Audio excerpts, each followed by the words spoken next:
This ain't just a channel, this is BBTV.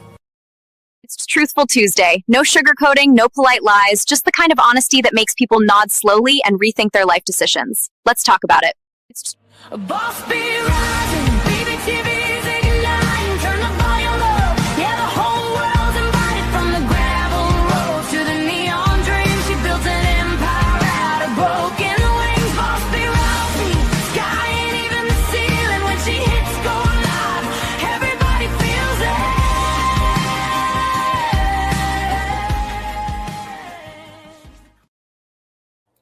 Welcome in, everybody. Good afternoon and happy daytime. This is Ask B. So I'm really glad you're here today, if you're here today, because this is one of those shows where we're not rushing anything, okay? We're not squeezing this into a tight little box. Not at all. We are settling in and doing this properly. And I want to start by talking to you straight about yesterday, okay? Because I don't like skipping days without context, and I don't like pretending that life doesn't interrupt creative plans, okay? Sometimes. So yesterday turned into one of those work days that you don't say no to. The kind where you look at the opportunity and go, yeah, this is too good to pass up. Even if it wrecks your schedule and your routine and your content calendar. And instead of trying to push through a foggy, half-powered show while mentally fried, I physically was just worn out from the morning. I made the call to handle business and come back today. Actually, sharp enough to give you the kind of conversation this community deserves. So that's exactly why today is stacked. As you see, Groundhog Petty Truthful Tuesday. Because we're not just picking up where we left off. We're making up for it, okay? We're doing these full stories, 3 of them, instead of 1. We're stretching the runtime just a little bit. I'm not going to go crazy here. But we are letting the chat breathe, and we're giving each situation the space it needs instead of speed running through complicated human behavior just to check a box. So if you carved out time for this today, you picked the right episode to do it. Now, for anybody new wandering in, welcome. You found Ask a B. This is where we take AITA-style stories or situations in AITA's Am I the A-hole? And we actually sit with them. We don't just toss a verdict and sprint away, okay? We look at motives, tone, timing, patterns, and the stuff people leave unsaid. We keep it honest and playful, of course, and we're not really judging here, okay? Sharp without being cruel, lively without turning into a therapy seminar. And then you all jump in with your takes because the chat is half the show. And you know what? I read everything. Speaking of which, hello, Jem. Hello. Akhtar, I think is your name, from Pakistan. Welcome in. Thank you for being here. So I do read everything. The spicy ones, the thoughtful ones, and wait, but what about this angle ones? Okay. I really want y'all to get into it. I would love it. Hello, Plus Sister. Good to see you. Happy you're here, honey. Oh, so the people who start on one side and then, they slowly gets persuaded halfway through the discussion, right? That's the fun part. That's the living room conversation energy that makes this feel like more than just me talking at the screen. Since we missed yesterday, I want this room loud today. Okay, so y'all give it to me. Ask your questions. I got you. I did a little bit. I was a little delayed today. It's still at noon, but yesterday I had something I had to deal with. Today I was a little bit late, so I just changed it to 1 o'clock. I'm trying to get back on track. Okay, so I want the roll call, okay? Tell me where you're watching from. Tell me if you're on lunch break, hiding in your car, multitasking at your desk, folding laundry with one earbud in and one kid on your hip, or fully clocked in emotionally and ready to judge strangers in a morally responsible and entertaining way. Okay. And while you're getting settled, go ahead and tap that like button for me, if you would please, because it actually matters more than people think, and it helps this room fill up so the conversation gets even better. And listen, today's lineup is doing emotional cross training because the three situations we've got could not be more different in tone, even though they're all built on the same question: was I wrong for that? The first one starts almost wholesome, logistical, and somehow derails into a family standoff over a canceled trip and a promised reimbursement. The second one drags us into marriage tension, jealousy. Okay, one earbud in and I'm in. Okay, honey, I love you. Thank you for being here. Let's see, jealousy, body comparison, and somebody unloading on extremely blunt opinion that may or may not have needed several layers of bubble wrap. Yeah. And the third one goes deep into blended families. Okay. Decades of trying to belong, being left on the edges of holidays and milestones, and finally telling a parent the truth after swallowing it for, wow, most of a lifetime. So this is not a light skim the surface episode. This is a sit down with your drink and actually listen episode. And I want to pace, or put your earbud in and listen in the background. That's it. I want to pace it so we can really hear each other outside instead of rushing into the loudest take in the room. Okay. Also, because it's daytime, I know half of you are doing this on the sly. So consider this your officially sanctioned mental break. Okay. This is your permission to slip to just put the email draft down for a second. Okay. Let the dishes soak. Stop doom scrolling and hang out while we collectively dissect other people's decisions. And if something hits a nerve for you today, just know you're not alone.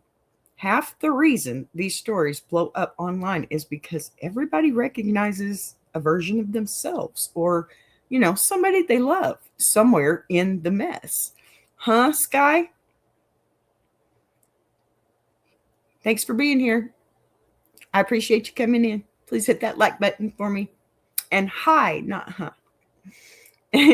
And that's part of what makes this interesting. At least I believe, because sometimes we come in thinking we're about to judge a stranger and leave realizing we've been gently roasted by proxy. I also want to say this, okay, before we dive in, because days like yesterday remind me why I don't take this space lightly. The fact that you all show up consistently, carve time out of real lives, real jobs, real stress, to come sit in this little digital room and talk through complicated human moments means a lot to me. So after this is over with, if you're watching the replay, remember that there are comments and I read them all and I will respond as long as they're worth the response. I don't respond to trolls, okay? You just put that there. But these are real life situations. And we're walking through them together. And, I'm here for you too. So I do have to step away for work or life. I don't want to come back and phone it in, right? I want to come back loaded with stories, energy, or enough runway to make it feel worth your while. So today is us over delivering a little, stretching the clock, letting the conversation wander where it needs to wander.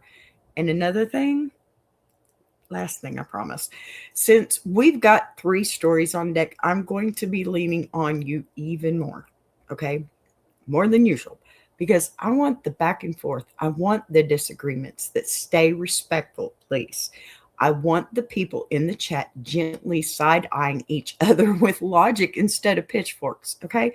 Be respectful. That's all I'm asking. I want you who start typing absolutely not and then delete it halfway through because someone else made a good point, okay?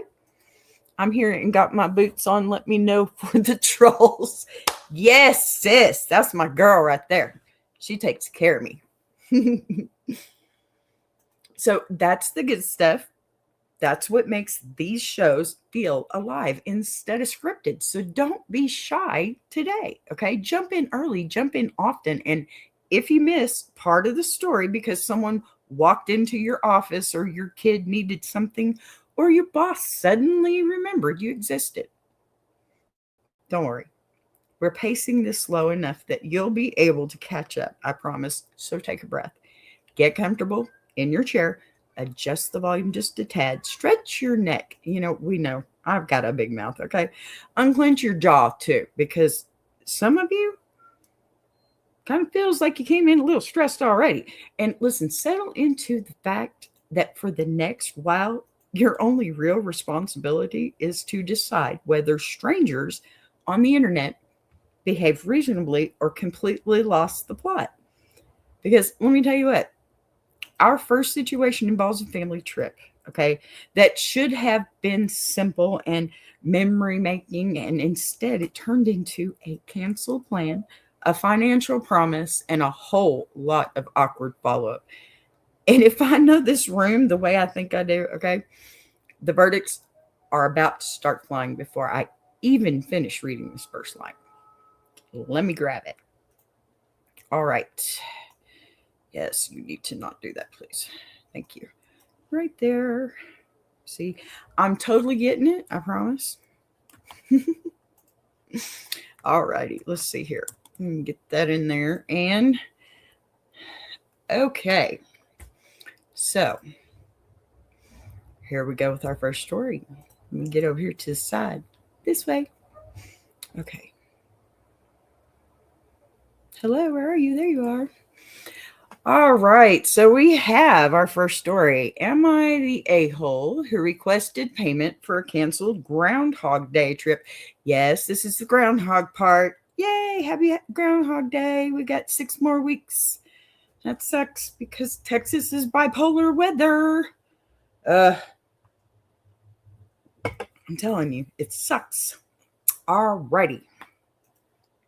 So my father is really into Groundhog Day. And this year, my brother and I decided to make the effort, plan a trip to drive to Punxsutawney, PA from Ohio for the holiday on February 2nd. It's determined that I should be in charge of booking the hotel and van for the trip, as we are 3 adults and 2 boys, 6 and 13 years old. I sent out the email confirmations for both the van and hotel about a week ago, and did not hear anything until yesterday, where my dad decides to book another hotel in Indiana, PA, which is an hour closer to the event. This would make it easier, pardon me, on the younger boy to not have to wake up as early. But unfortunately, the occupancy limit for that room is 4 people. The occupancy limit on the hotel in Pittsburgh is 5. So we would not have to break any rules to stay there. Once I brought this fact up to my dad, what, y'all, I'm sorry. Really? They will charge you for an extra. Give me a break. Okay. Once I brought this fact up to my dad, he gets frustrated and decides he wants to cancel the trip. Okay. Really? All right. So I was really looking forward to the bonding with my family, and I had already requested a day of PTO off from work. Okay. Once I brought this fact up to my dad, he flippantly says, I'll pay you for your day's pay. Pardon me. I regrettably accepted the offer and considered the matter closed. Today, when I tried to collect the agreed payment, he is trying to back out. So, Reddit, am I the a-hole for booking the hotel with the correct occupancy and attempting to collect payment that was promised? Give me your worst. Oh, pardon me. I don't know why I've got an itch now. All right, y'all. What are you thinking about that? Because that's, well, first of all, it was Groundhog Day, so hopefully they're not repeating that again. I know, it was stupid. Anyway, you're not the a-hole here, okay? And I want to slow this down and really live in the behavior instead of racing to a verdict. Because this isn't about a hotel room or a van or even a fuzzy little weather prophet. It's about responsibility, timing, and people saying things in the heat of the moment, okay? And then pretending they never said them once the emotional temperature drops, I guess. And from the jump, my goodness. From the jump, you were operating inside the role you weren't assigned, which matters because you didn't hijack the plan. You didn't freelance logistics. You didn't make a unilateral call for fun, right? You were explicitly put in charge of booking the travel for a group that included 3 adults and 2 children. And that means your job was to make choices that were legal, realistic, and workable for the whole group, correct? Not the most convenient for one person in isolation. And when you did exactly that, sent confirmations, locked in a hotel that could actually house everyone without sneaking people past a front desk, and lined up a van that fit the head count. Come on, you were being the responsible adult in the room, which is rarely glamorous, obviously, and almost never think, right? But it's absolutely the backbone of any group trip that doesn't collapse into chaos. The friction didn't start because you made some wild choice, okay? It started because someone else made a parallel decision after the fact. Booked something smaller without looping in the group. I'm sorry, and then got frustrated when reality showed up wearing a badge, and that said occupancy limit, okay? That's where things tend to go sideways in families, I think. Because instead of pausing and saying, okay, let's problem solve this, or what are our other options, the emotional reaction kicks in and suddenly the whole event is being scrapped. Okay, come on. What do I say? What do I always say? If you're new here, this is it. Don't react. Don't react. Don't react. Don't react. Breathe for a minute before you do, because you're going to, obviously, but everything is about reaction. Just as soon as you get an attitude, it comes out in your words, in the way you spit them out, or however you do when you're mad, okay? Don't react on that. Walk away, take a deep breath, think about it, and then walk back and then react in a much calmer way if you have to. Okay? Not dramatic. Dramatic escalation when there were clearly still multiple off-ramps. Okay? That's what that is. They were available. Why didn't you? And that escalation, it really matters because it directly impacted you in a concrete, measurable way. You had already taken PTO. You had mentally committed to the trip, and you were looking forward to the family, right? Lots of bonding. And that emotional investment isn't nothing. But more importantly, the PTO is a real cost, right? Time you can't just slide back into your pocket once it's been approved. And when you raised that practical consequence, you weren't being manipulative, okay? You were stating a fact. the response you got wasn't, let me think about that, or I don't know, let's figure out another solution. It was an immediate, casual, financial offer, a sentence that didn't come with qualifiers, timelines, any conditions. Just, I'll pay you for your day, which is adult language. In adult language is a complete thought, okay? When you accepted it, you weren't extorting anyone. You were agreeing to the remedy that had just been processed or proposed, pardon me, to offset a loss you hadn't caused. Sounds fair. And that distinction is really critical, okay? Because people love to rewrite history later as if the other person demanded money out of nowhere. But that's not what happened here. You simply said yes.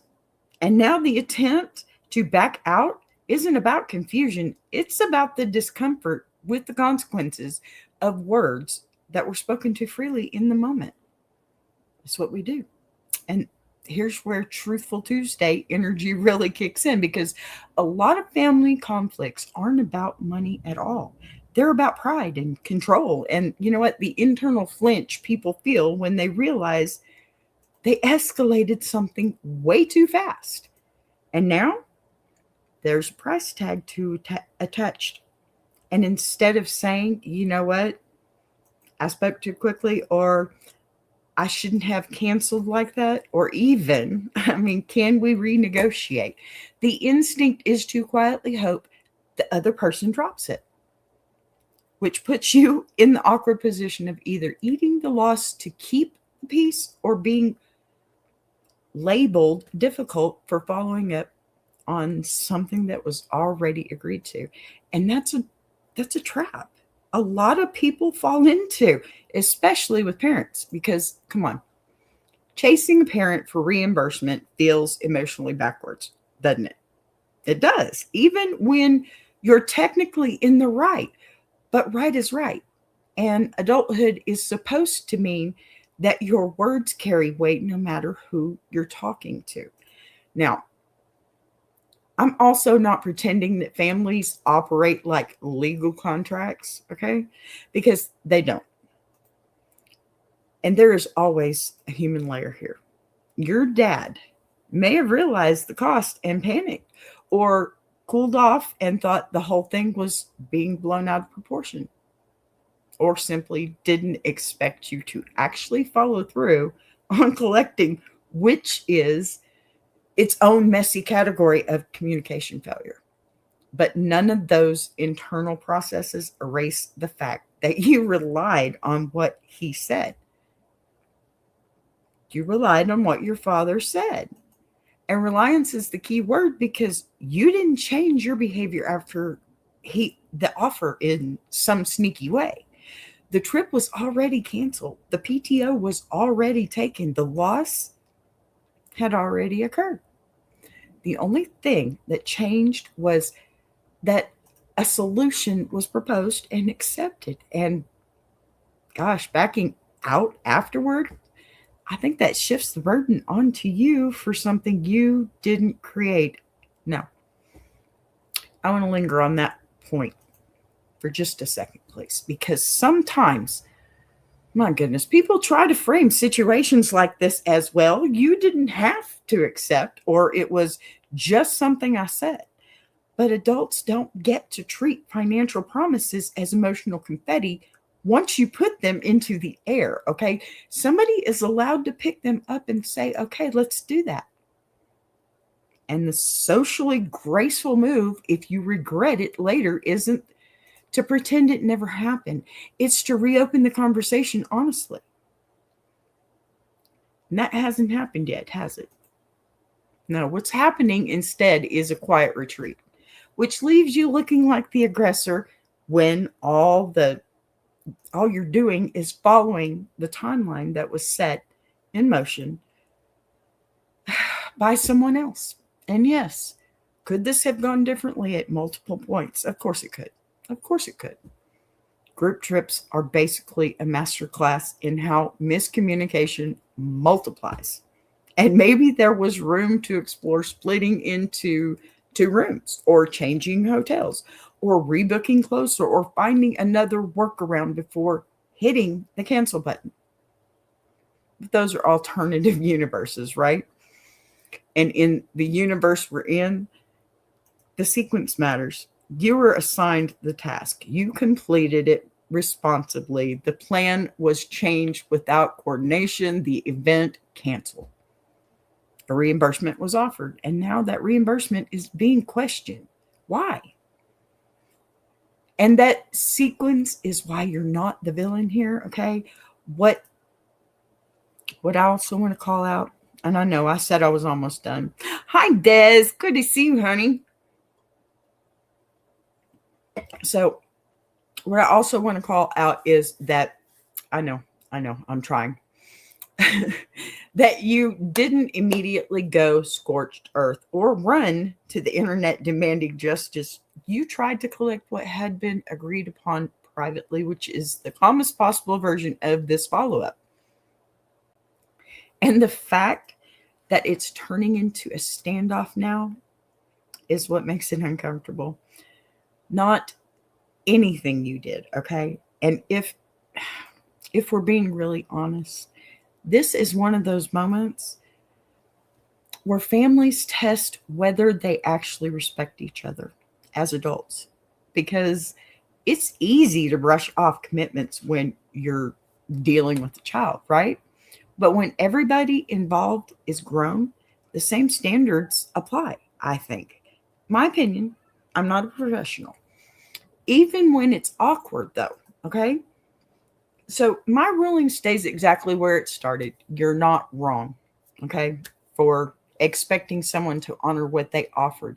You're not wrong for being frustrated that a canceled trip cost you time off. And you're definitely not wrong for following up rather than silently absorbing the hit, okay, to keep the peace. No, you're not wrong. If your dad doesn't want to pay, the mature move on his side is to say so plainly, right? And explain why. Not to act like the agreement never existed. Because that is how small logistical disagreements metastasize, okay, into long-running family resentments that get trotted out every February like a seasonal tradition. And nobody wants that, right? Least of all over a rodent with a top hat. Seriously. So in classic AITA terms, you're in the clear here. And the real Truthful Tuesday takeaway is that accountability, it doesn't stop at the front door of your own family. It actually matters more there.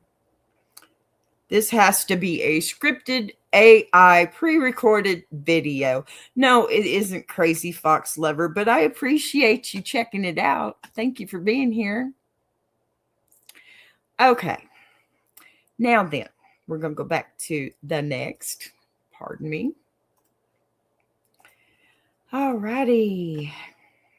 Here's our second story. Let's see here. I shall wait until I make a mistake. You'll see. Ugh, for real. All right. Okay. Now then. Story number 2. Am I the a-hole for calling wife petty and hateful? Probably. That's the wrong name thing. What? For real? There it is. Sorry, y'all. Okay, look. Am I the a-hole for calling wife petty and hateful? My wife was always an extremely thin woman. She is in her late 30s now and weighs more than she ever has. But she carries it heavily in her hips and butt. Okay, isn't that the thing now? She is An attractive woman whose very employment is, partially reliant on her physical appearance, not sex work. Nope. But she has a friend who is about a decade younger. Y'all pardon that word. I'm supposed to take that one out. Anyway, when they met the friend, yep, that got me distracted, that word. I'm sorry, y'all. When they met, the friend was overweight. In their years of friendship, her friend has become devoted to physical sport, including the one my wife introduced to her thing. And as a result, she has lost weight, gained muscle, and looks very good. She too carries her weight in hips, butt, and thighs. The other day, her friend came over to hang out. She talked about how much better her times have gotten and how much she dedicates to improving in various aspects.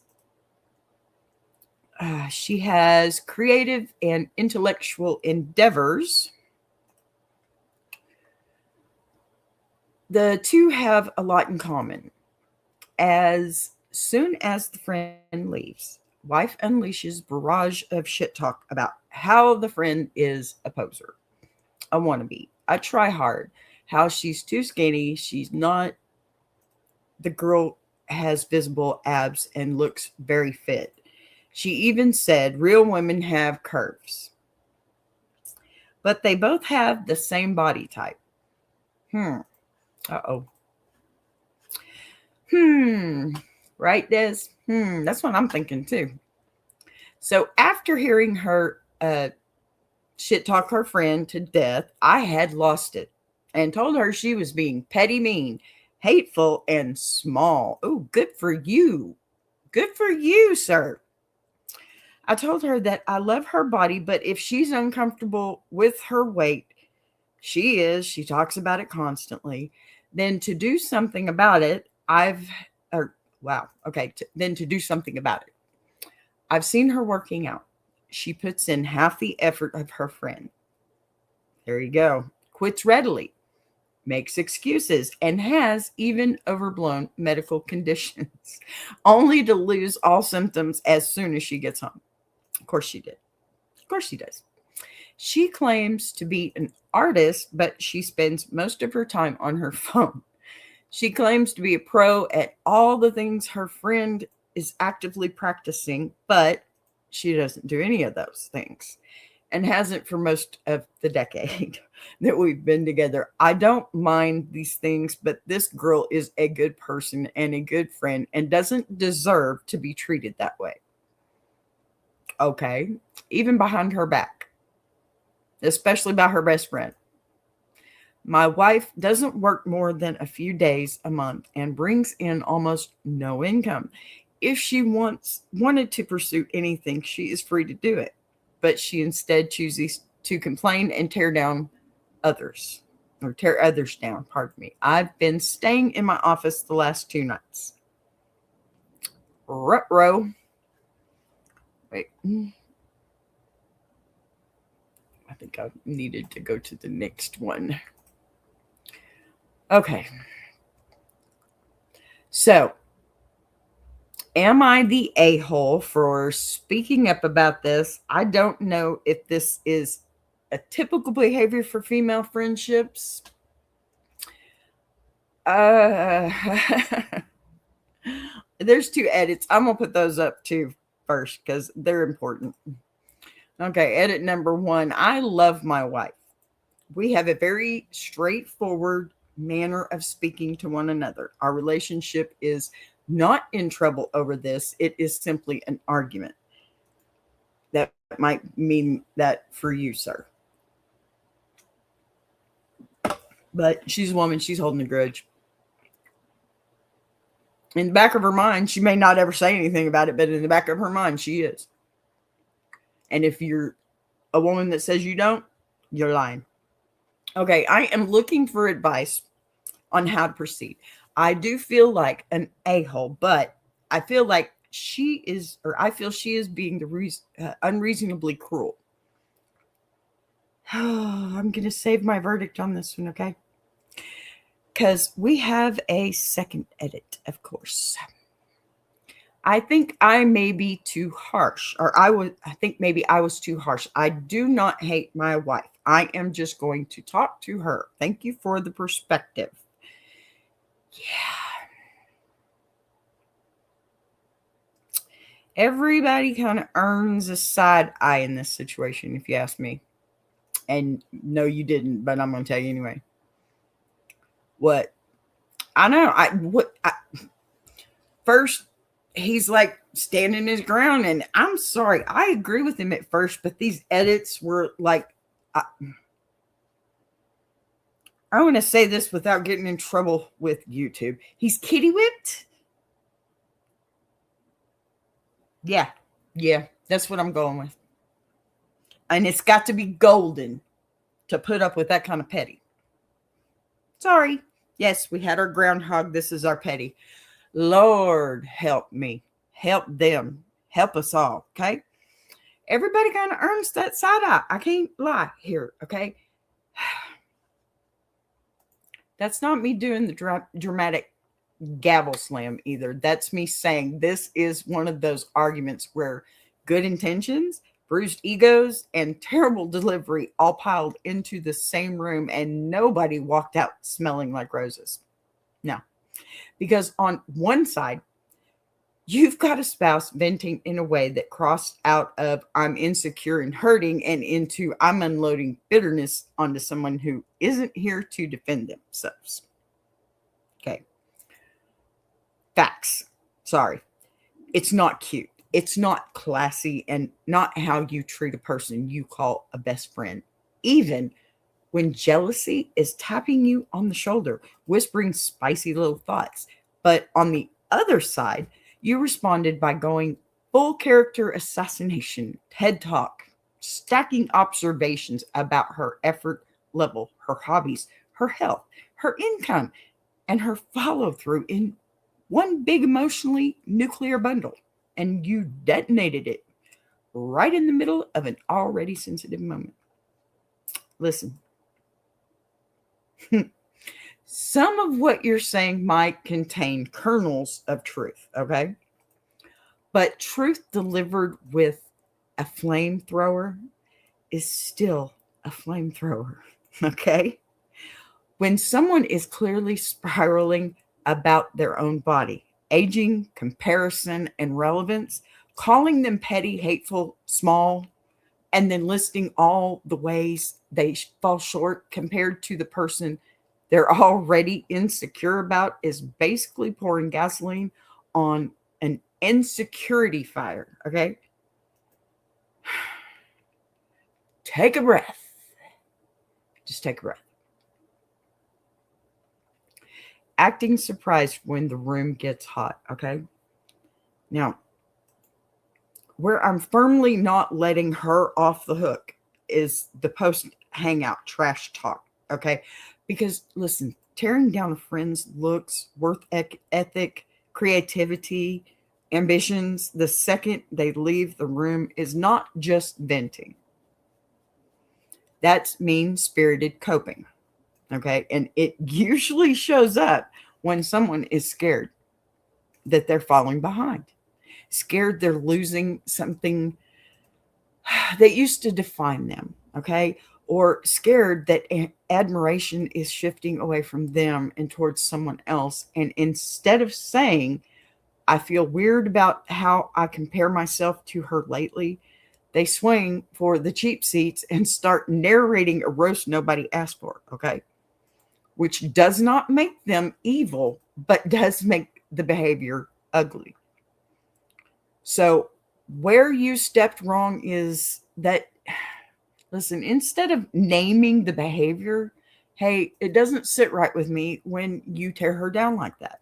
It feels unfair and it makes me uncomfortable. You went straight into prosecuting her entire lifestyle. And that's a different conversation entirely, not for today. Because now it's not about how she talked about her friend. It's about whether you respect her, okay? Whether you respect her, whether you think she's lazy, whether you secretly resent her contributions or lack thereof, whether you've been keeping score. And that's why this escalated so fast, because once someone senses they're not just being challenged on a comment, but being evaluated as a person, the walls go up. The defense came out. And nobody's listening anymore. They're just preparing closing arguments. I actually think your edits tell on you a little in a good way.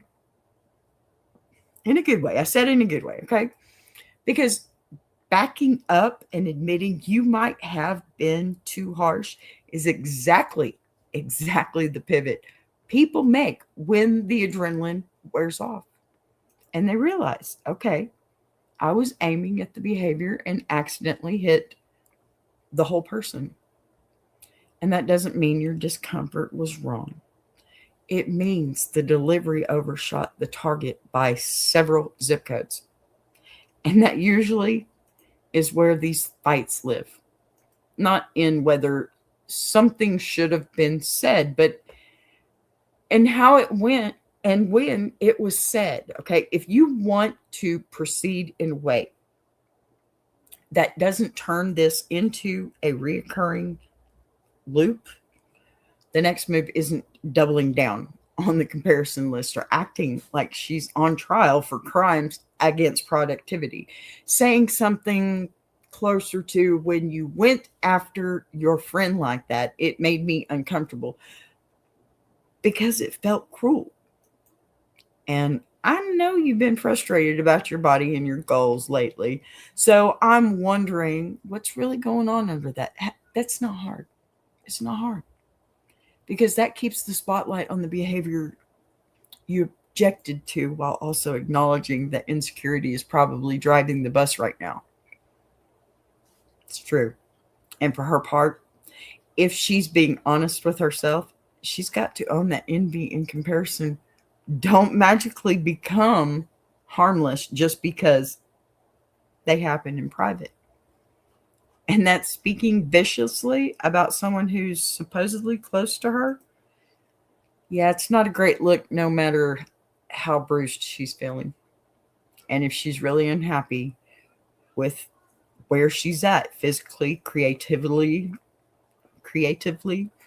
professionally, then that's something to address directly instead of using somebody else that as an emotional scratching post. Okay. What I'm not buying is the idea that this is some mysterious female friendship thing. Because it's not. Me and my bestie, no, nothing like that. But we don't sugarcoat stuff either, right? We just don't. Because that would be almost criminal in a best friend relationship. We tell it like it is. And we respect each other more because of that. Seriously. So, alrighty. I'm going to go ahead and let that one be finished because I need a break. So, if you don't mind, I shall return shortly. Please forgive me. I do not have V Ninja going. It's just been a couple of days, you know. I'll see about getting back on that. Nobody's really watching it, so maybe I'll just do something else. You know me. I do a little bit of everything. I'll mess it up and go and fix it. That's so you don't have to. I'll be right back. Thanks, guys.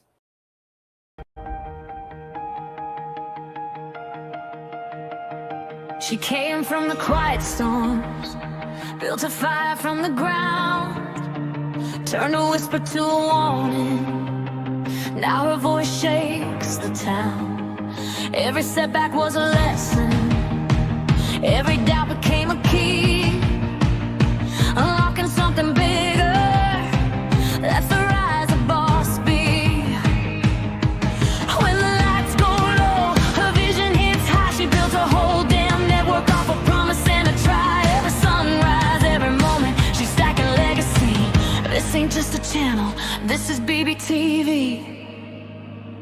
A boss be rising, BBTV's igniting. Turn the volume up, yeah, the whole world's invited. From the gravel roads to the neon dreams, she built an empire out of broken wings. Boss be rising, sky ain't even the ceiling. When she hits go live, everybody feels it.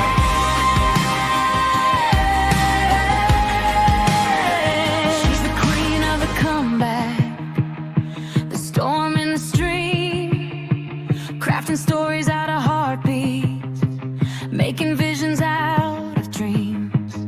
Got thunder in the hustle, got a voice that cuts clean. Every mic she touches turns the power unseen. So let further spin the numbers, let the views rise slow or fast. Boss beat doesn't measure wins by echoes of the past. This moment is a pivot, this season's history. Bow down to the founder of the BBTV dynasty. A boss be rising, BBTV's igniting. Turn the volume up, yeah, the whole world's invited. From the gravel roads to the neon dreams, she built an empire out of broken wings. Boss be rising, sky ain't even the ceiling. When she hits go live, everybody feels it.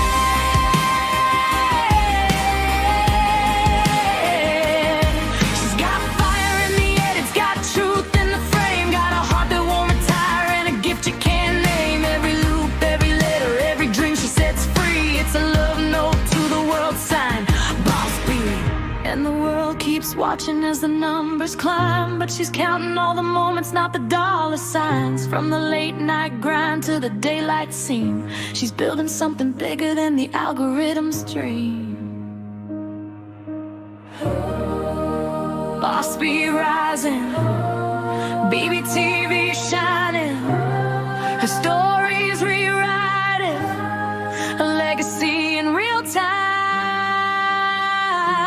Boss be rising, BBTV's igniting. Turn the volume up, yeah, the whole world's invited. From the gravel roads to the neon dreams, she built an empire out of broken wings. Boss be rising, sky ain't even the ceiling. When she hits go live, everybody feels it.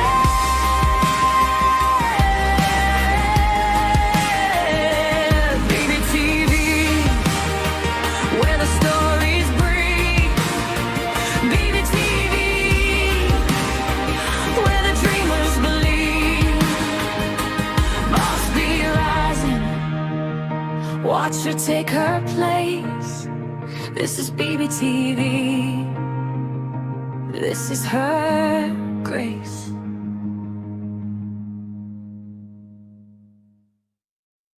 Join Boss B for Ask a Bee Monday through Friday, 12 noon Central Standard Time and Jukebox Journey every Saturday, 8 p.m. Central Standard Time.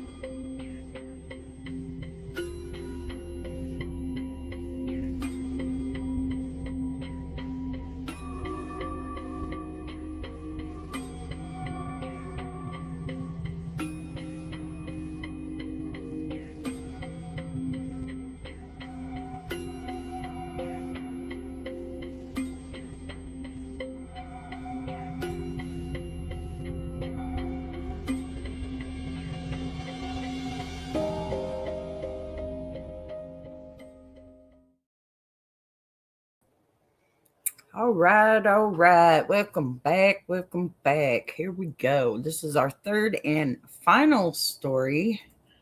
It's a little bit longer, so we're going to be here for a little bit, but I wanted to make up for yesterday. I want to tell you also, too, I really appreciate y'all being patient with my scheduling here lately. It hasn't been as consistent as I would like, but I'm doing my best, y'all. For those of you out that stuck with me, hey, I love you for it. Absolutely love you for it. All righty, so our third story. Let's try this one out here. I think it's this one. Nope. Nope. Really? It's this one, silly. I'll get this one of these days. I hope. I really hope. All right, so our third story. This one's a little bit longer, and well, I'll say my answer is a little bit longer on this one too, but it needs to be said, right? All right. Am I the a-hole for telling my father the truth about not feeling like part of his family? Okay. I am 54, female. Okay. Your daddy must be young.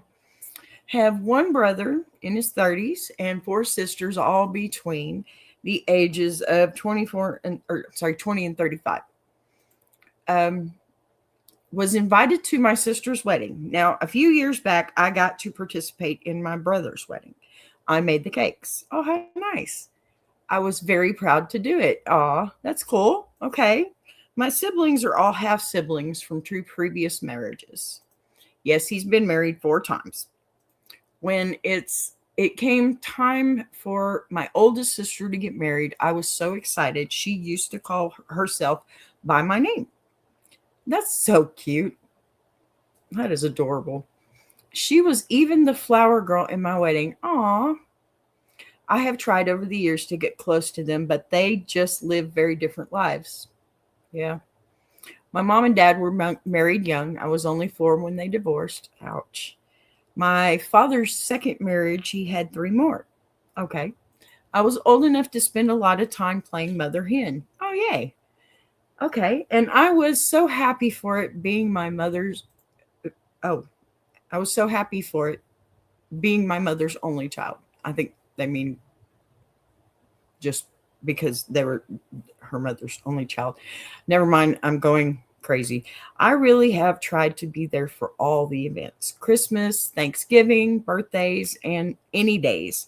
So here comes the invitation for my sister. Maybe a week before the actual wedding, I get a phone call.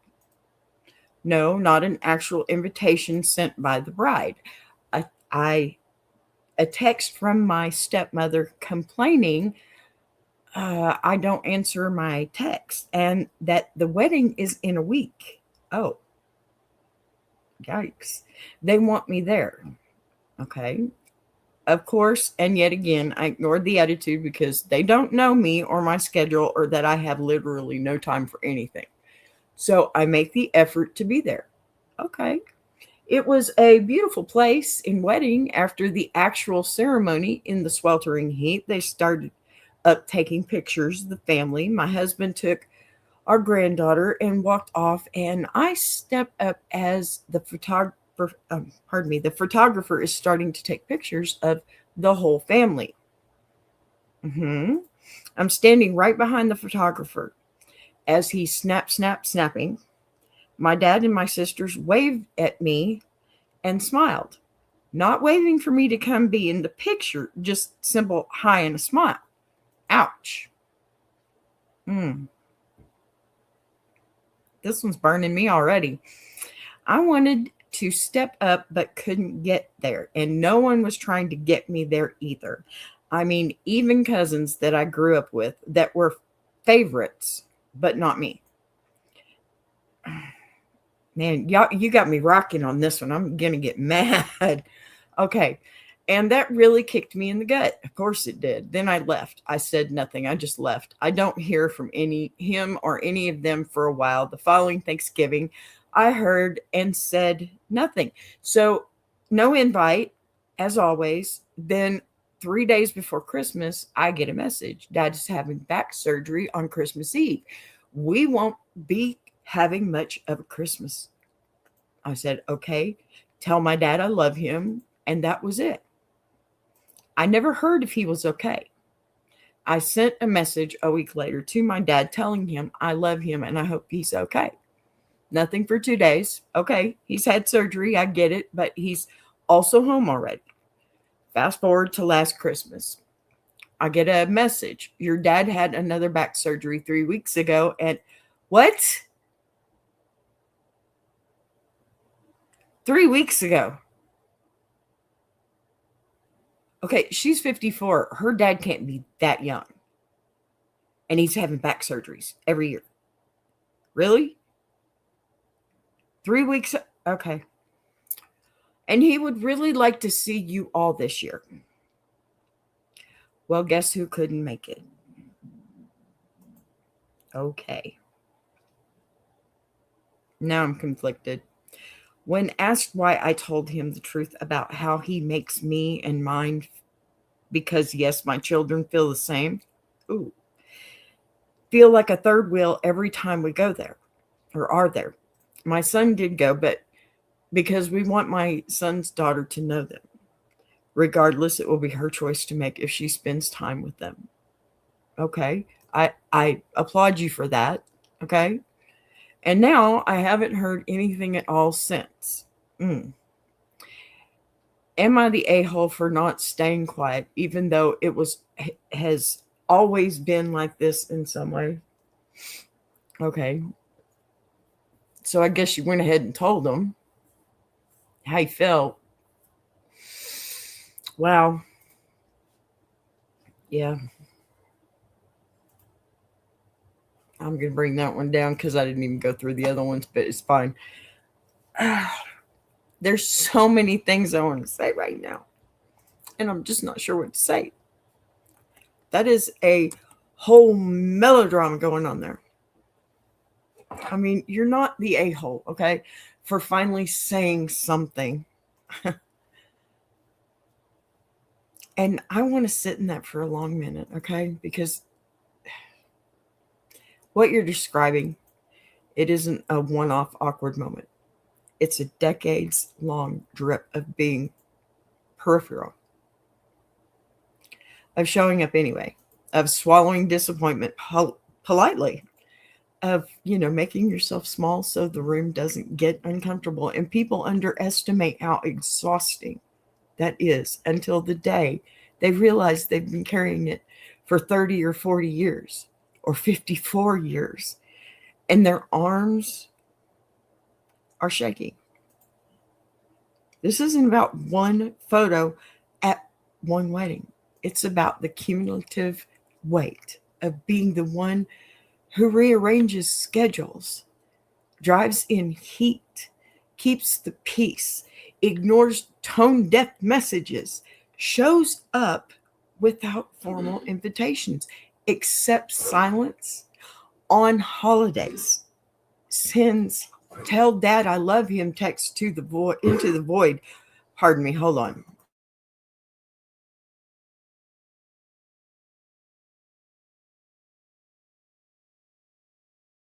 I'm sorry, my dog was hacking up along, and that's not something everybody needs to hear. Okay, so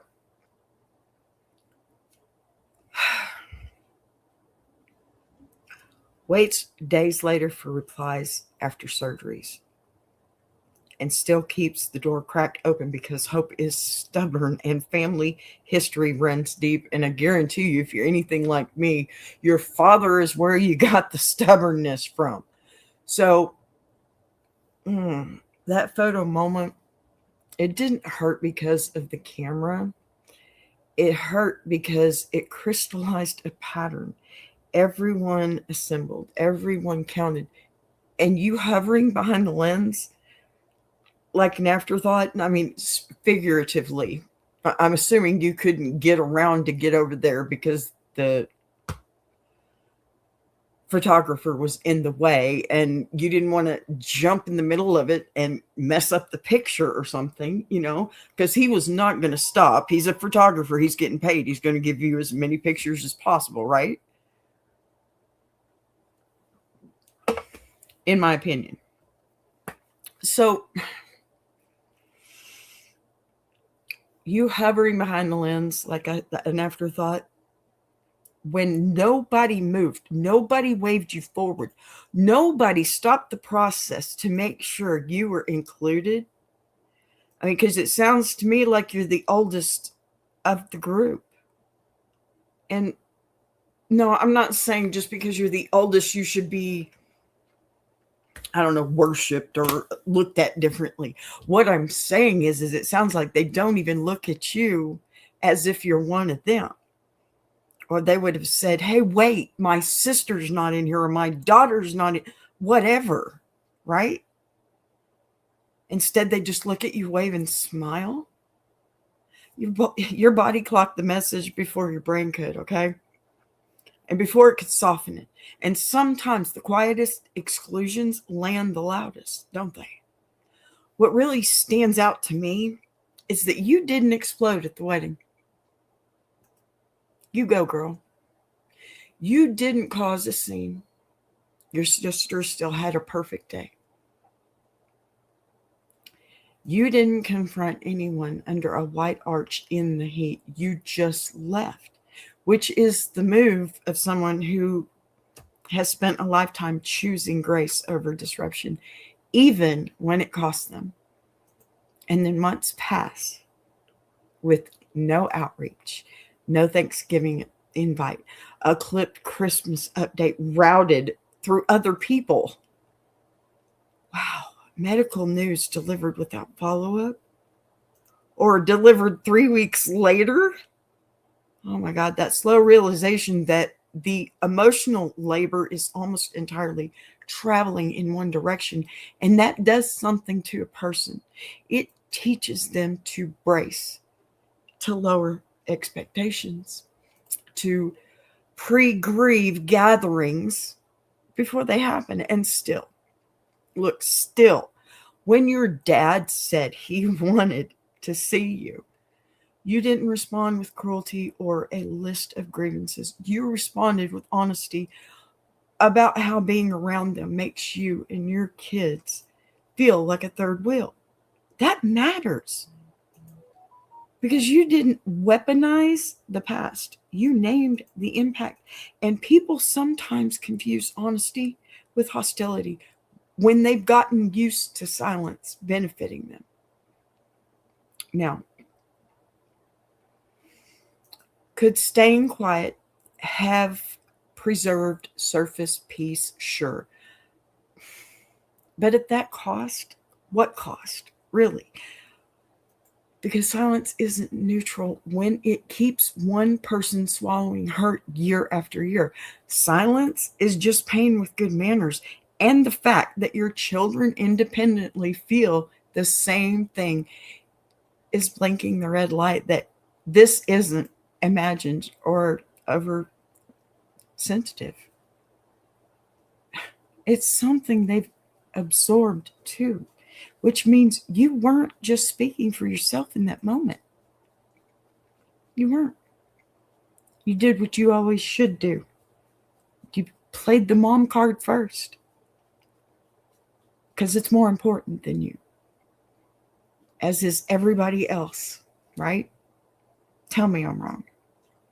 I guarantee you I'm not. You are finally articulating what the whole branch of your family tree has been quietly experiencing, and the fallout, radio silence afterwards.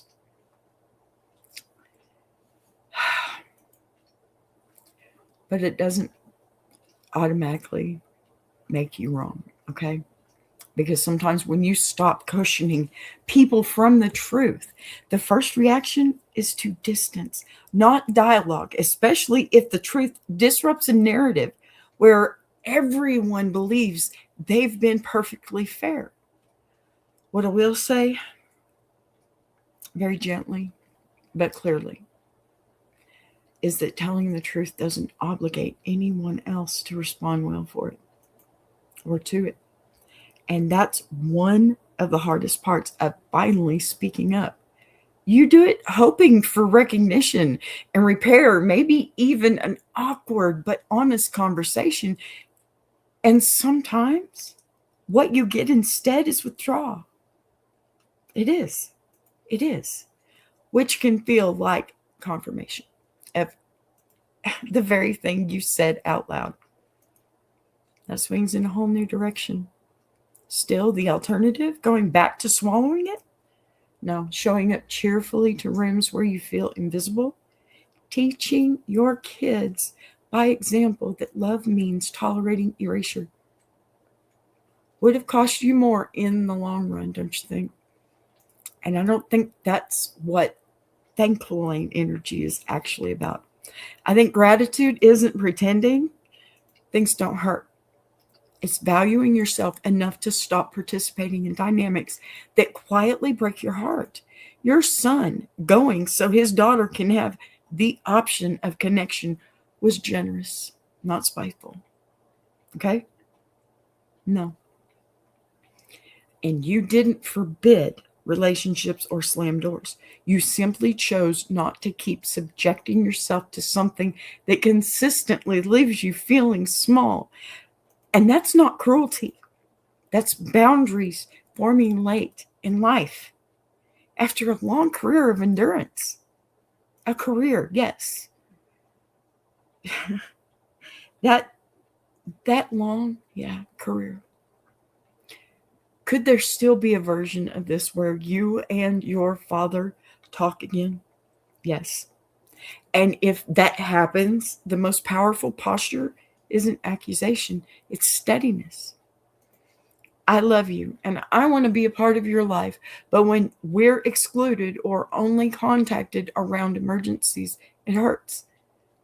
And I can't pretend it doesn't. Because that keeps the door open without crawling through it on your knees. Even if that conversation never comes, you're not obligated to keep performing cheerfulness for people who consistently treat you like an optional attachment. The core truth here, okay? You didn't lash out. You didn't insult. You didn't rewrite history. You told him how his behavior lands on you and your children after years of trying to be close. And that is not being an a-hole, okay? Not in my book. That's being a tired, hopeful, finally honest human being who decided that being invisible hurts more than being quite ever protected, right? And I want to add one more thing here. Just one last layer. I promise it is the last layer. I'm long-winded. You wouldn't be here if you didn't know that. Okay. I want to add one layer. Because sometimes when people finally name a long-standing wound, the people on the other side, they genuinely don't realize how deep it goes, especially in blended families where timelines, loyalties, and habits calcify over decades without anyone ever pausing to audit them. It's true. And that doesn't excuse the exclusion, but it does help explain why your honesty, well, it may have landed like an earthquake instead of a conversation. And when people are confronted with the idea that someone has felt peripheral for years, the first impulse is often defensiveness or retreat, rather than curiosity and silence. Sorry, dog butt. That, and pardon me, silence you're experiencing now could be less about punishment and more about people not knowing how to engage without admitting uncomfortable things about their own patterns. That said, it still isn't on you to keep absorbing that discomfort, especially for them. And if any future dialogue opens up, the most constructive frame is staying anchored in impact rather than inventory. What moments like the wedding photo, the missing holiday invitations, and the one-way updates around medical events made you feel, because that keeps the focus on lived experience instead of turning it into a courtroom brief, right? And it also models for your kids what it looks like to speak honestly without becoming cruel, to set boundaries without burning everything down. and to leave the door unlocked without standing in the cold, waiting for someone to notice you're there. I think that's great. Hold on.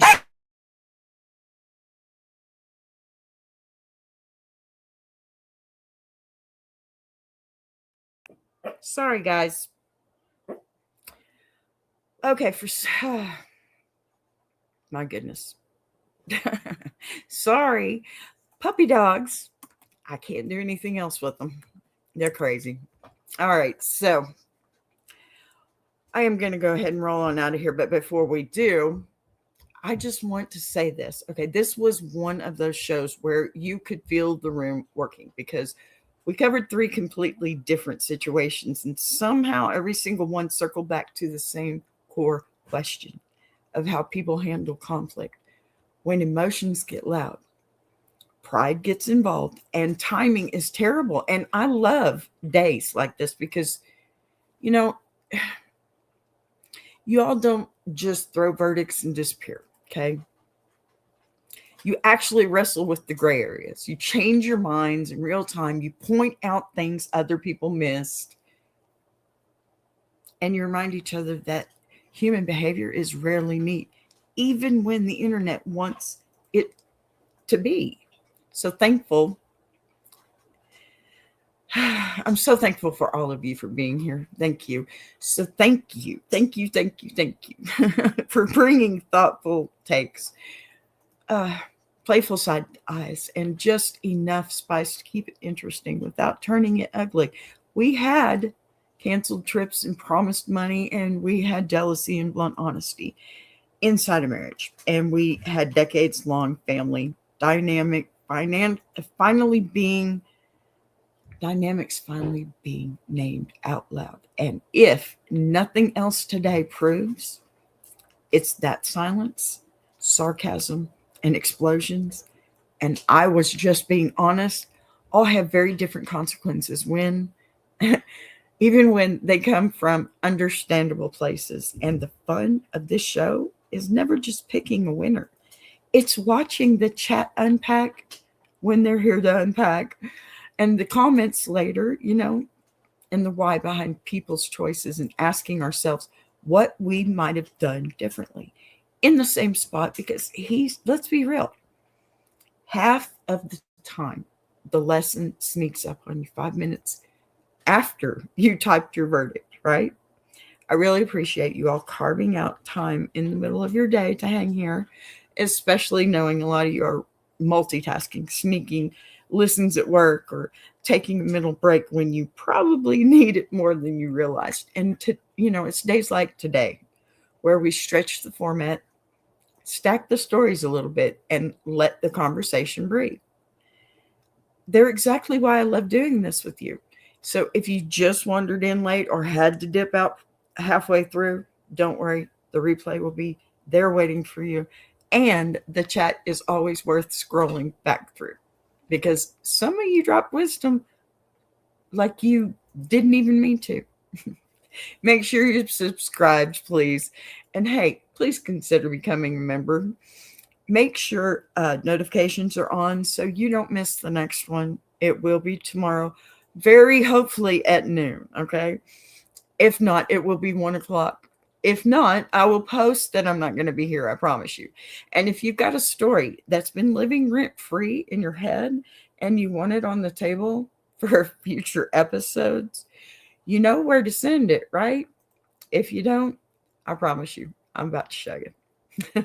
So, because we've got plenty more Truthful Tuesdays to come, petty lanes, thankful lanes, and all the emotional cross-training in between coming your way. And I promise, we'll keep the tone the same. Sharp but kind, playful but honest, and always interested in what you think, okay? All right, go hydrate, go finish whatever you were pretending to work on, and go text the friend you were silently siding with in one of these stories. And you know what? I'll see you next time right here on Ask a Bee. Y'all hang out just a second, because I've got a little bit more. Just promos. Love you. Thanks for being here. I want to take a minute to shout out TuberChat. If you're a creator who's tired of surface-level advice, Yet says, and actually wants to understand how YouTube works, that's the space. It's real conversations with real creators who are in the trenches, building channels, testing ideas. No posturing, no gatekeeping, no fake guru energy, just people sharing what's working, what isn't, and why. If you're serious about growing, learning, and not doing this alone, check out Tuber Chat. The link is in the description. If you're enjoying this show, subscribing is the easiest way to support what's being built here on BBTV. You'll see the join button right next to subscribe. No pressure, no expectations, just an option for people who want to support the channel in a real way. We're live weekdays at 12 p.m. Central, and each day has its own focus. Same honesty, same voice, just different conversations depending on the day. And if you've got a story you want to share, send it in. Anonymous is always fine. Boss be right.